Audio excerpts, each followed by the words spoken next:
and the shelter that they need. Here's what we're doing about this issue. The temporary alternative shelter sites I announced last November are now in the implementation phase. I know that people are tired of hearing us talk about addressing this issue. They expect action, and today is about direct action that we are taking to move this project forward. These sites are part of a multi-pronged approach to phase out unsanctioned homeless camps throughout the city of Portland. This effort will better connect homeless Portlanders who've been camping on sidewalks, along roadways, and in public spaces to much needed services in a safe and sanitary environment. These sites will complement the array of other shelter services available to homeless Portlanders. I want to thank Commissioner Dan Ryan for his co-sponsorship of the 5 resolutions that City Council approved last November. His partnership and guidance have been critical throughout this process. After analyzing numerous properties across the city of Portland, we've identified some locations that best fit the need for developing these sites, one of which will be likely located at 1490 Southeast Gideon Street in Central East Side, Portland. We have an agreement in principle. We do not have the signed lease as of today, but I am very confident we will do that soon. The lot is situated in the Central East Side between the Brooklyn and Hosford Abernathy neighborhoods. Initially, this site will have up to 100 tents that can hold up to 150 individuals. This location will help provide safe, designated camping locations for homeless Portlanders who then can access basic services like food, restrooms, showers, laundry, electricity, and storage facilities. The site is located next to numerous public transportation options, and it will provide a pet area as well as community spaces. Our service teams will provide additional trash receptacles with regular collection and hazardous waste removal in the site and within a 1,000-foot perimeter of the site. The site will have a perimeter fence and round-the-clock security managed by the service provider. These sites will have rules. There will be no unsanctioned camping within 1,000 feet of this site. There will be no cooking or fires allowed. Alcohol and drug use will not be allowed in common areas or public spaces. These sites will have security. Weapons will be checked at the entrance. The service provider will patrol a 1,000-foot perimeter surrounding the site 16 hours a day, every day. There will be a 24/7 direct hotline staffed by the service provider to quickly address any complaints, questions, or report perimeter issues. These sites will also require partnerships in order to be successful. Service providers will regularly engage with surrounding communities, clients, businesses, neighborhood associations, enhanced service districts, and others. My administration will continue to regularly meet with stakeholders in the neighborhood as well. Traditionally, as you all know, the City of Portland does not provide human services. We will look to community-based partners as well as Multnomah County to coordinate with city staff to perform physical, behavioral, and mental health visits. We have additional sites in various stages of the negotiation process, some of which we can't identify because of non-disclosure agreements. We look forward to announcing additional sites as they're finalized. And again, just a reminder, the council has approved up to 6 sites. After conducting a comprehensive search and completing a competitive bidding process, we've selected a qualified service provider with experience managing outdoor shelters. Urban Alchemy is a California-based nonprofit that is the best fit to manage Portland's temporary alternative shelter sites. Urban Alchemy already runs numerous sites in California and a congregate homeless shelter in the state of Texas.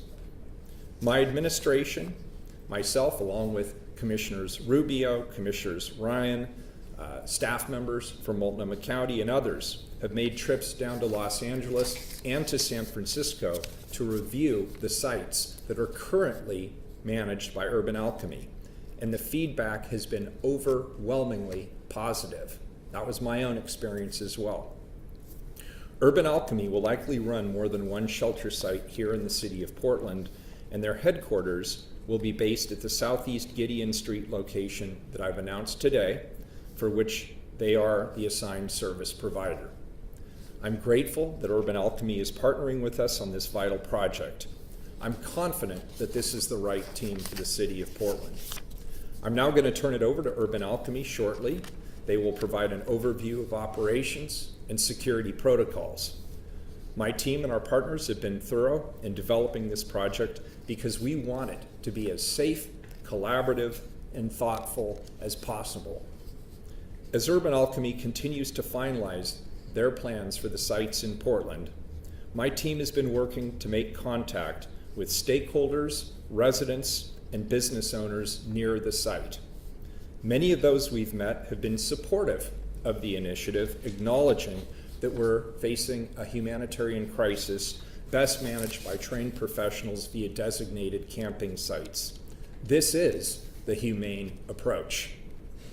I will also be hosting community conversations to provide opportunities for stakeholders and residents near the Southeast Gideon site to share any concerns, to ask questions, to engage with our service providers to best tailor the services we will provide in the neighborhood. 2 of these conversations will take place over the next few weeks. You will obviously get the information on that. Those who live or own a business within a half mile of the site will be receiving information for these conversations via mail in the coming days. In fact, the mailer has already been sent. We will also provide regular updates on my website, which is portland.gov/Wheeler. We will continue engaging with residents and business owners throughout this process as we work to address the city of Portland's homeless crisis with urgency. Our goal is to have this site up and running by this summer. Maintaining the status quo is not a compassionate response. Creating temporary alternative shelter sites is compassionate, and the need is obvious to everyone. Portlanders understand that homelessness is complicated. They understand that we need to build systems of care that connect people to the services they need to get off and stay off the streets. But we have to acknowledge the fact: rampant, unsanctioned homeless camps in parks, green spaces, public right-of-ways, and elsewhere create real and significant public safety, public health, and livability issues for everyone in the Portland community. It is untenable. I'm asking you today to work with us. Help us create a system that will allow us to recover our public spaces and to connect people to the services they need to get off and stay off the streets. Ask the governor, the legislature, the county, and others to work with us on the plan that we're moving forward on today. To be successful moving forward, we need to acknowledge that the current system is not working as effectively as it could. There are successes, but ultimately too many people are failed by the status quo, both homeless individuals and the public at large. Can we acknowledge that? And can we work together to build a system that will work? This press conference is about one strategy that I believe shows tremendous promise. We can both create more affordable housing options and provide immediate services to those who are struggling to survive on our streets. Our collective goal should be to eliminate unsanctioned homeless camping anywhere within the city of Portland. We can't wait any longer, and the action starts today on this new strategy. Thank you. I'm going to invite Director Myers up here from the Community Safety Division. Thank you, Cody. Well, good morning, everyone. My name is Mike Myers. I'm the Community Safety Transition Director for the City of Portland. Many of you know that I was the fire chief previously and your emergency manager. And with that experience, I look at this issue through the lens of managing a disaster. If there was a hurricane in Florida, or a flood in Missouri, or an earthquake in Oregon that immediately displaced 3,000 residents from the disaster, we would not leave them to the streets to fend for themselves until they were navigated back into housing. We would establish emergency safe shelter sites with support and services on site, knowing that it may take 3 to 5 years before adequate housing is available. We have more than 3,000 individuals living on the streets of Portland, not because of a hurricane, not because of a flood, not because of an earthquake, but from an interplay of factors, a different kind of disaster, an interplay of affordable housing crisis, personal financial collapse, and a national drug epidemic. We have an obligation to offer safe locations staffed with professional practitioners and with on-site services. The goal is to provide a people-centered approach to meet people where they are at, to serve as a stopover from unsafe public camping to stable housing. This is not a new concept. There are over 59 million internally displaced persons in the world. Countries are dealing with enormous unhoused populations displaced by violence, conflict, and natural disaster, and they have responded to these calamities with research and effective approaches similar to what our approach is here. We are not alone. We are proud of our new partnership with Urban Alchemy, as we are set to establish our very first alternative shelter site. Thank you for having me here today. All right, I'll invite the service provider up, Urban Alchemy. We have 2 representatives here, so I'll have you guys introduce yourselves. And then we also have virtually attending Kirkpatrick Tyler. So we'll have him also open up his camera. If you guys want to just introduce yourself and share a few words, that'd be great. Okay, yeah. Hi, my name is Jeff Dickey. I'm a former one-term offender from California. I spent over 2 decades in the California penal system. During my incarceration, I had a change of heart, like many of those who are spending a long time in prison, and realized that my ways were wrong, and I made it a large effort to rehabilitate, and came to the conclusion that I needed to apply restorative justice principles when I got out. And about a little over 5 years ago, I was released. I went in front of a board of commissioners, and they found me suitable for parole. I paroled to San Francisco, where I was immediately employed by the city of San Francisco and Lena Miller, our CEO of Urban Alchemy, who had decided that they wanted to provide jobs for those returning citizens and give them an opportunity. We were tasked with a rather difficult task of space management in front of City Hall in the Civic Center of San Francisco, which have been inundated with homeless issues, drug addiction, mental health issues. We were asked to keep the whole plaza safe for families. 2 children's parks were being built there, and we needed to control that environment. That program was so successful that others ensued from that, and we soon were contracting with Human Services Agency, San Francisco, Recs and Parks of San Francisco. We've contracted with corporations like WeWork, Zendesk, Supreme, UC Hastings. With the advent of COVID, a lot of our social programs shut down, and we started to do programs that were COVID related. We partnered up with our now Chief Growth Officer, Jeff Krasinski, who was then the department head of homeless supportive housing, who had a vision to start the first sanctioned homeless tent encampment in San Francisco. So we managed that very successfully, as well as a number of shelter-in-place hotels. The programs were very successful at getting homeless off the streets of San Francisco. Recently, I transitioned into our systems team, where we develop processes and procedures to help our organization function a little bit more efficiently. And now I'm transitioning into the Director of Operations for the Portland area. And so I'm here to help the city of Portland overcome its homeless issues. Thank you. Good morning.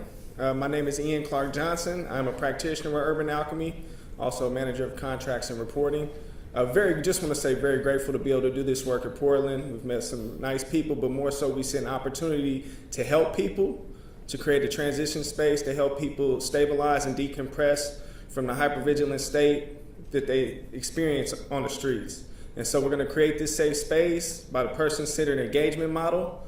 We got KP on now. I'm going to turn it over to him so he can kind of share a little more about that model. But just want to say we're grateful that we're hopeful that we'll be able to create more opportunities for returning citizens and people with lived experience, as well as help people transition from homelessness.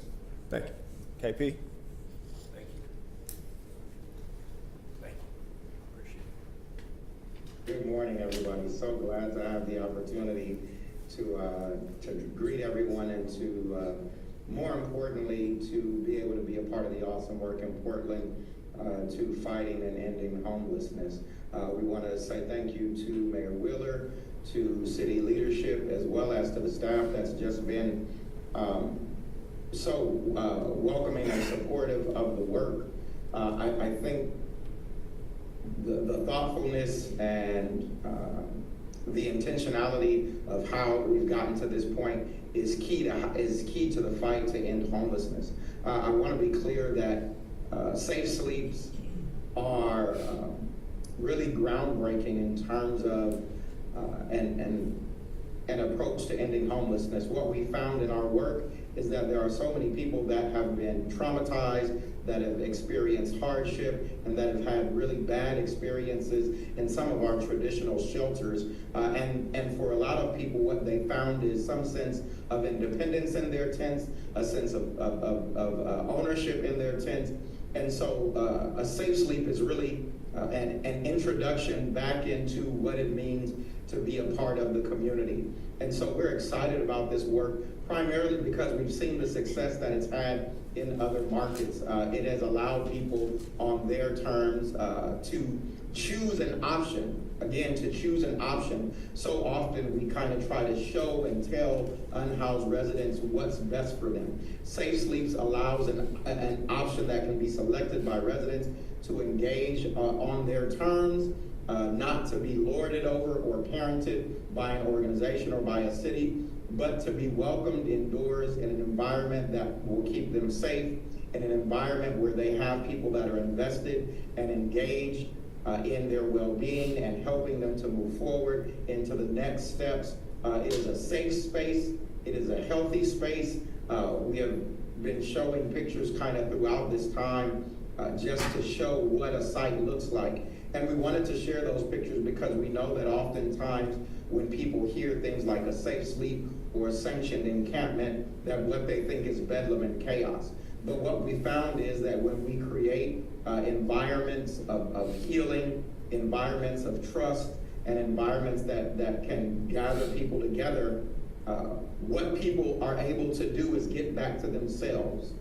I think oftentimes we miss how traumatic it is to be out on the street. There are consistently people trying to victimize, trying to take advantage of our unhoused neighbors, particularly when they are living in encampments. There are folks who are trying to take advantage of their addictions, take advantage of their shortcomings, take advantage of their mental health. And so trying to live consistently in those spaces is not healthy. It consistently contributes to the deterioration of our mental health. And so these safe sleeps provide an affordable intervention. They provide 24-hour service and support. And they provide an opportunity for people to get rest without the worry that something is going to happen to them, to their belongings, and oftentimes their partners and their pets. And so we're grateful to the city of Portland for providing this opportunity. We are confident that the same success that we've seen with this model in Los Angeles, in San Francisco, and in Austin, Texas, that we will see in Portland. We are eager and excited to link arms with the existing service providers that have been doing this work in Portland for countless decades, and we are thankful even for their warm welcome and honesty as we've engaged. The sites that we are going to be serving in will be staffed 24 hours. Our security model is not based in policing or paroling, but is based in safety and service, which means that we understand that outside of the parameters of the safe sleep, that there are things that make people feel unsafe, that there are things that don't support and secure our residents. What we create is an environment inside of the parameters of the safe sleep that say you are safe, you are respected, and most importantly, you are loved. We have care coordinators, which are the equivalent of case managers.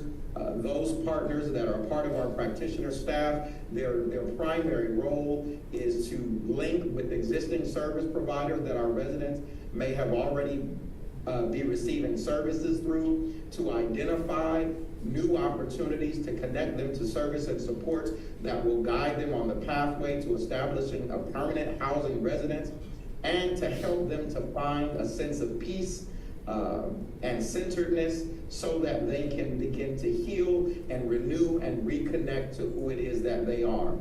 In the site, we'll provide meals, we'll provide social engagement opportunities, and we'll work with our residents to build community. The final thing that I'll say is that Urban Alchemy doesn't look at these sites as an insulated, secluded, separate part of the community. But we see the Safe Sleep community as even the housed residents, the business owners, and the stakeholders that live in and around the neighborhood. We believe that our success has in part been because we are accessible and connected to the existing community, because we don't see a they or them, but we are all an us and we. And that if we work together, if we are accountable to each other, if we communicate in love and respect and dignity with one another, that we will be able to work together to get our most vulnerable neighbors on track to living the way that they deserve to in a community that provides love, respect, dignity, and compassion. Again, we want to say thank you to the mayor, to his team, to city leadership, and to the city of Portland for this opportunity to be of service. Thank you. Thanks, KP. And we're going to keep him here to answer questions later. And next, I'll invite Eric up here. It's the last of our lineup speakers. Thank you. Good morning. My name is Eric Kress. I am the president of the Central Eastside Industrial Council, which is the business district that represents employees and businesses in the Central Eastside. First of all, I want to thank you, Mayor and staff and the City of Portland, for your leadership and partnership. The Central Eastside Industrial Council has been engaged with the city for over 5 years to identify and secure a camping area within our district. Several of our board members have been engaged in that process and effort. So we are pleased that the city has secured this location through the leadership of the mayor and other members of City Council. The Central Eastside, over the past couple of months, has engaged in a 90-day reset, which has led to reduced crime and cleaner streets. This has been a great success for employees and residents within our district, and we know there's still more work to do. Establishing a clean, safe, sanctioned camping site has been at the top of the list of next steps for us. And as the site develops and begins operation, we will continue to work with the city to ensure the areas in the vicinity are clean and safe for the employees and residents of the Central Eastside. Identifying sanctioned camping sites is a crucial step toward providing a safe and legal place for unhoused individuals to sleep. By supporting this initiative, we can reduce the number of people sleeping on the streets, provide a first step in the continuum towards housing, and help address the homelessness crisis in Portland. It is heartening to see the city and its partners working together to create a solution that benefits everyone. We look forward to more collaborative efforts with the city to ensure our community is safe and everyone receives the care and support they need. Thank you to all who have worked tirelessly in this effort.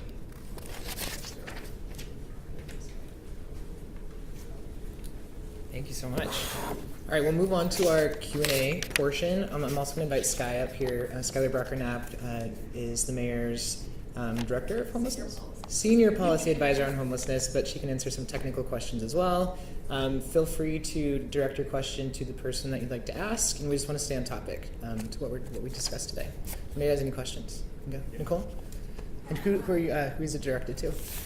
Mayor Wheeler. Okay, we'll pass. We talked about already looking at other sites for other locations for sites. Would Urban Alchemy also be managing those sites, or are you doing another RFP? What does that look like? So we would do an RFP for each one, Sky. We could, but we don't necessarily need to because we did a broad RFP for it could be for safe rest villages, it could be for sanctioned car camping kind of areas or these specific temporary alternative shelter sites. So, and my answer is I would be proud to continue to work with Urban Alchemy, but obviously other service providers, if they'd like to participate, we'd like to hear more from them as well. And are they also going to manage a safe rest village? That hasn't been determined yet. Thank you. Perfect. With you? Mayor Wheeler, I'm wondering if you could share any more details about that referral program that you're working on with the DA's office that you kind of detailed yesterday, the statement your team put out. Is this essentially what would be used if, once these campsites are set up and folks are refusing to go there, this will be more of an incentive? I mean, what's that going to look like and how will that be? Yeah, so let me I'll give my answer, but could we get Stephanie down here since she's the one actually working on that? She's our expert, and I want to give you a good answer, a thorough answer on that. But the bottom line is we're trying to create a non-law enforcement approach to incentivizing people into services that they need, whether it's behavioral health, whether it's substance use disorder treatment, or other services. The goal here would be a effort to eliminate past sanctions, old warrants, old fines, that kind of thing, in exchange for people being willing to participate in the kind of treatment that's necessary to help them recover their lives. But Stephanie can also, I think she's here today, isn't she? So we'll connect after this. Bobby, is Stephanie here? Yeah. She is? Okay, good. Yes. And so we'll connect you at the end of the press conference. So is that program how you intend to get folks into this site, or what's that look like? I know you mentioned over 100 people will be there. Who you're going to be going after? How are you? Yeah, let me turn this over to Skylar. Thank you. Thanks, Mayor. So Sky Brocker-Knapp, Senior Policy Advisor for the Mayor. So we are hiring outreach workers right now and working with our existing teams, and we will offer people this option along the continuum of care. So there's many other congregate shelter sites, there's safe rest villages, there's a lot of different options. We're not forcing people into these sites. So it's one of the options out of many, and we're hiring outreach workers to do even more engagement with folks to offer them this specific site. We'll have Urban Alchemy also educating our outreach workers on exactly what those sites offer and why they might be a better fit for folks given if they're a couple, if they have a pet, just different reasons that KP outlined for these specific sites. Are there any concerns that you won't be able to fill this place? I don't have any concerns. We have had tremendous success getting folks into safe rest villages. Folks on the street have told our teams that they specifically want something like this. They don't want to go into congregate shelter all the time for various reasons that a lot of folks can speak to, but they can often be triggering or traumatic, and that's kind of why these sites have existed in the first place, and Urban Alchemy has kind of piloted that. All right, Alex. Yeah, I have a question for the mayor. You mentioned that the contract for this property isn't entirely finalized yet. What stage is it at, and when will you know for sure if it's? So we've agreed on all the tough things. We've agreed on the duration. We've agreed on the price. We have agreed on the strategy by which the current owners of the site would begin vacating the site, and we could begin the build-out requirements for our site. But there's a few legal details that still need to be ironed out. But I can tell you with great confidence, relatively quickly we will get to the signing of the lease. It's the last-minute legal haggling on words. And you said there. So I'm not even remotely worried that we won't get a lease. We'll get a lease. So it's going to be a lease. It's not going to be a takeover. Correct. Yeah. Yeah, that's right. And you said you agreed in duration and price. Did you mention that earlier? What's the duration and what's the price? I don't think I'm in a position to disclose that right at this moment. We will eventually, of course. And last thing, you said you want this up and running by the summer. What's the timeline for the rest of the camps? I know the idea was by 2024. Is that still? As soon as possible. We're working on multiple sites simultaneously. My team is in discussions with numerous property owners, and I would like to have those as quickly as possible. Great. We'll go there. Yeah, so a big thing we hear from people about not wanting to go to congregate shelters is that they don't feel safe and that they're worried their belongings get stolen if they go to a shelter. How is this going to be different? How are you going to actually make sure, this might be a question for urban outcomes as well, but how are you going to make sure people feel safe at these campsites and that they are desirable to go to? Yeah, and I'm going to turn it over to KP. KP, did you hear the question? I'll restate it in just a minute, but first let me give just a little bit of context. So we sent city outreach workers to actually talk to people in unsanctioned camps. We had about 600 contacts. 2 out of 10 said they would consider leaving their encampment to go to a congregate shelter. 2 out of 10. 7 out of those 10 said they would prefer a setup similar to what's being proposed here with our shelter system. They want access to stability. In other words, they don't want to continually be swept. They want access to hygiene. Lack of toilets, lack of sinks, lack of laundry, lack of litter collection is a major concern for people who live on the streets. And the icing on the cake is the possibility of being connected to the kinds of services that people need that ultimately could prepare them for and connect them with housing. But for a lot of them, they acknowledge themselves, in fact 40% acknowledged that they have behavioral health or substance use disorders that are disabling to them. 20% indicated they have both. So we see this as a stopping place. It's much better than a dangerous and squalid, unsanctioned camp. It's not as good as being in a home and prepared to be in a home, but it's somewhere in the middle, and it's a missing link in the chain of services that we currently provide. And I think it's a critical missing link. It's the difference, I believe, between connecting people to the services they need to get off the street and not doing that. And so that's why I've pushed so hard and why my colleagues have supported this approach. KP, the basic question was around, and if I get this wrong, correct me. The basic question was around security for people who live in the camps. The reporter accurately indicates that a lot of people are concerned if they go to a shelter, they may not be secure, their belongings may not be secure. How do you address that in your program? Did I get that right? Okay. So I would say first, while I'm honored to be here, a really critical piece to, and a significant portion of the answer to that question are the 90% of our staff that are represented by those two gentlemen that are there with you, Ian and Jeff. 90% of our team are formerly incarcerated or have homeless lived experience. The reason that I say that they're a key component to this is because they have the skills, but they also have the life experience that helps to connect with our unhoused residents and neighbors. Before we can talk about security, we have to talk about connection. Putting up bars, locking things up does not actually secure things. Security actually happens in our heads and in our hearts. And when you have staff that are there to support you, who can empathize with what you're experiencing, who can empathize with where you've been, and who have experienced some portion of what you're going through, security starts there. The second portion is that so much of our on-the-ground model is based in community engagement and support. And so throughout the day, what you see are practitioners moving throughout the site, engaging with residents. And so that engagement has allowed us to see a reduction and in many ways an eradication of things like theft, because those things are based in poverty.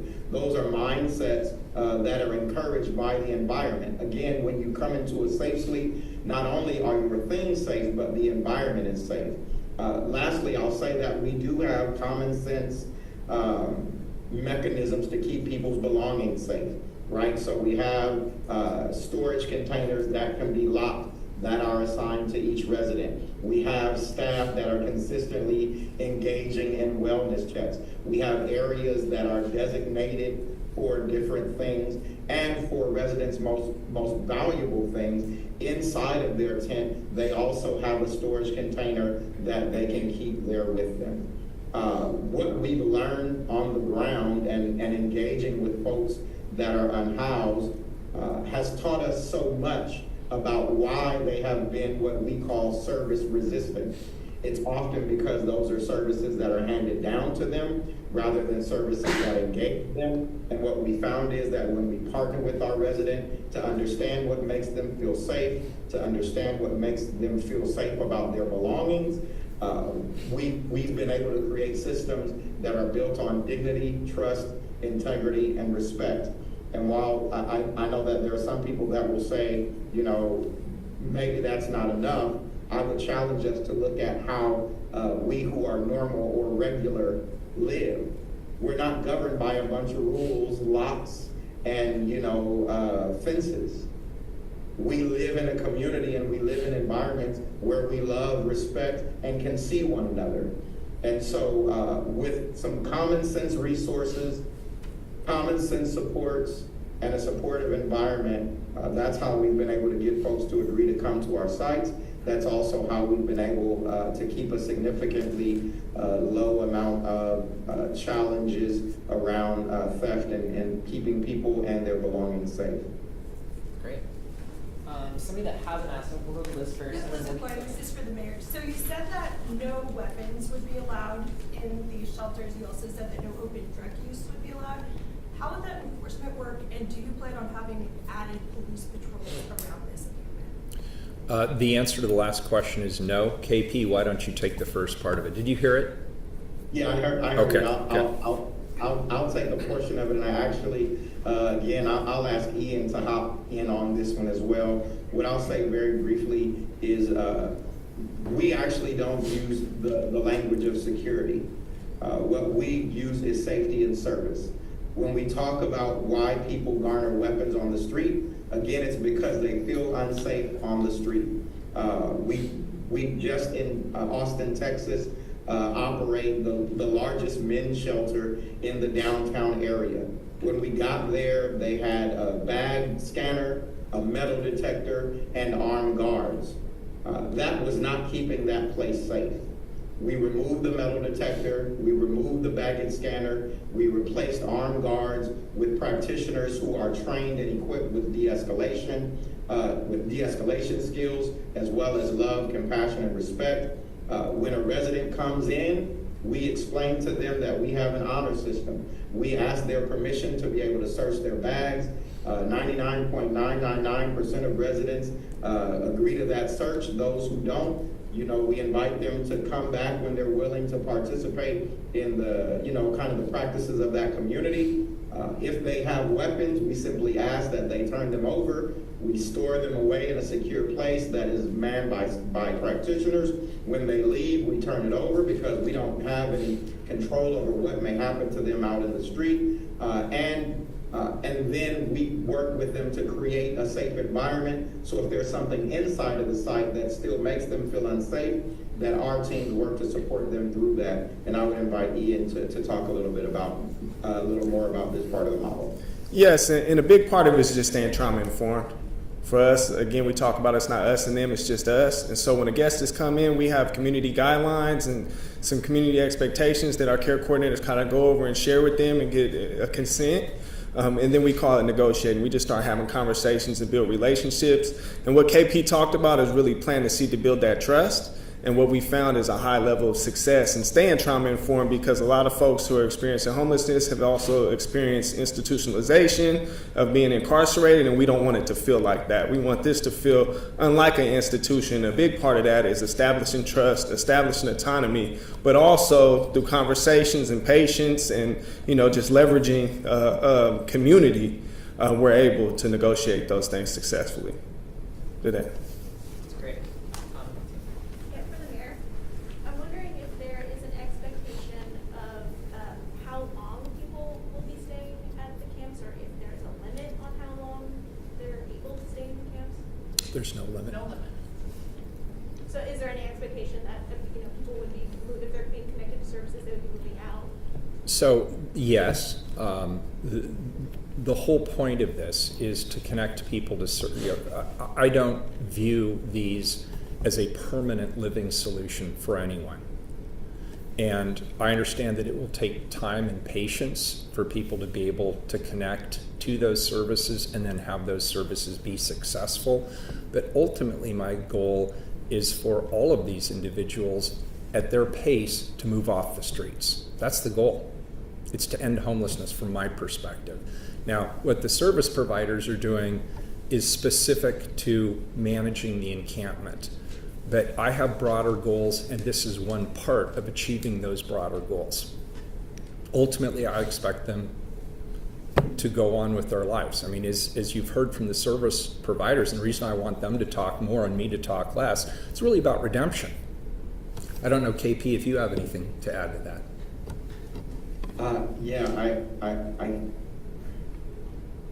So the technical answer to your question is that the average stay for residents can be anywhere between 3 and 9 months. A portion of what contributes to that is the availability of housing resources within the municipality, right? So we can't expect people to move into housing that we don't have. In our conversations with the city and with the mayor's office, you all have an aggressive push to create more housing. But in addition to that, we talked earlier about our care coordinators. Our care coordinators are really focused on, one, preserving the existing connections between residents.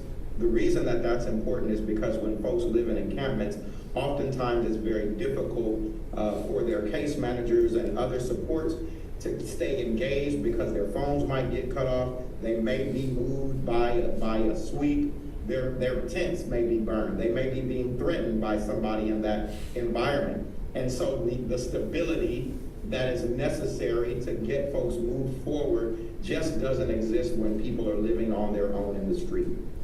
What a Safe Sleep provides, again, is a community of support that is entrenched in the folks that live there with them, as well as the care coordinators that are there to work with them every single day, as well as just not having to worry about if you are going to relocate for some contributor. The other thing that I would say is that when we think of unhoused residents, oftentimes we think of them like we think of our children, and that they are just resisting and against and have a desire to live where it is that they live, that they want to be on the street, that they want to be in despair. What we found is when we create holistic healing environments with people who respect them and engage and present them with options that they can choose how to move forward, is that folks are willing and eager to participate to get their lives back on track. That notion and whatever path that may have led them to where they were, we really don't have any control of. And if any of us found ourselves on that path, we probably would have some places that we wouldn't want to go either. And so that's why the work of a team with lived experience is so important, because they approach it without that misunderstanding, and they approach it with a sense of empathy. And residents who are unhoused can see how we are approaching them when we do this work. And so when they see someone who can connect with them, when they are greeted by someone who they know respects them and truly cares for them and doesn't want to lord over them, what we have seen consistently in every single city that we've been of service in is that folks engage in the supports and services without being mandated, without being required, and without it being a condition on which they can remain housed. Great. Let's go to Nicole and Alex. Maybe this is for Sky. What's the initial startup cost and the annual operating cost estimated total? Yeah, thanks. So just cost. I can get you the specifics. It's obviously site specific. So we did an RFP process, competitive bidding process, and contracted with Urban Alchemy. So they'll have startup costs as the provider, but then we also have startup costs and capital costs for construction at each site. And again, very site specific. So I can get you like kind of a spreadsheet maybe of all of those, and we can provide that. But it's really going to be dependent on each site, and then we'll have yearly operating costs that'll go along with that. So we can probably link it to our website as well. So we have an FAQ page that I think Cody has shared with you, and we'll continue to add more information to that. Yeah, I have a question for Jeff. I'm curious, obviously you have extensive background doing this kind of work in San Francisco, and now you're coming here in Portland to do the same. I'm curious if there are any, if you see any different hurdles or challenges to addressing, the homeless crisis in Portland compared to San Francisco, what those might be, what similarities you see and what differences you might see. Well, the cities are really similar in scope. The homeless issues are pretty close. What I've witnessed up here, though, is that there's a lot more homeless encampments. There's a lot of homeless just spread out all over. San Francisco is more concentrated in a certain area, in a certain region of San Francisco, mostly in the Tenderloin and South of Market areas, and I think that was designed. However, up here, it's a little different.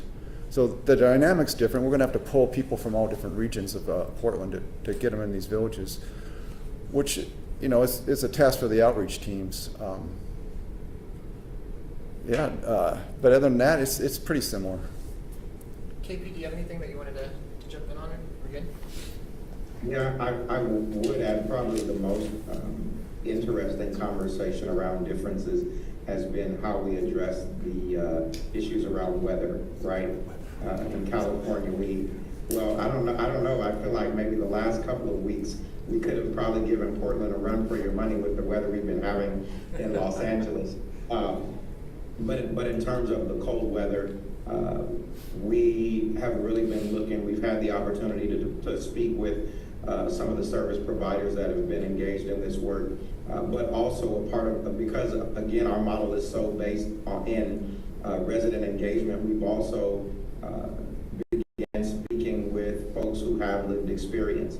And as we get on the ground, we'll talk to residents who have lived in encampments and hear their expertise and how they've managed to stay warm.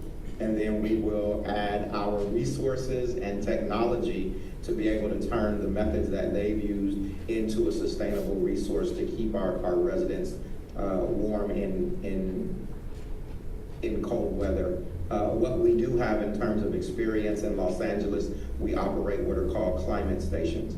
Those climate stations operate both in the summer months as well in the winter, and they serve as central areas where folks can come and get resources, have a safe place to connect. And so we'll also take some of the learnings that we've had in those sites and apply them to the work that we do there in Portland. Time for just like one or two questions. Yeah, so obviously you said the council, a question for you, like you said, the council's approved up to 6 sites. You've got this now one announced. How many other sites are in progress? You said, are 5 others in progress, or do we just have 2 or 3 more in progress? How many would you say, Sky? I mean, all at different stages. Can you go to the microphone? Thank you. Could you also spell your name for us? Oh, yeah, sorry. Skylar, Skyler, and then Brocker Knapp. Sorry, it's very long. BROCKER -KNAPP. And your position that you do? I'm a senior policy advisor.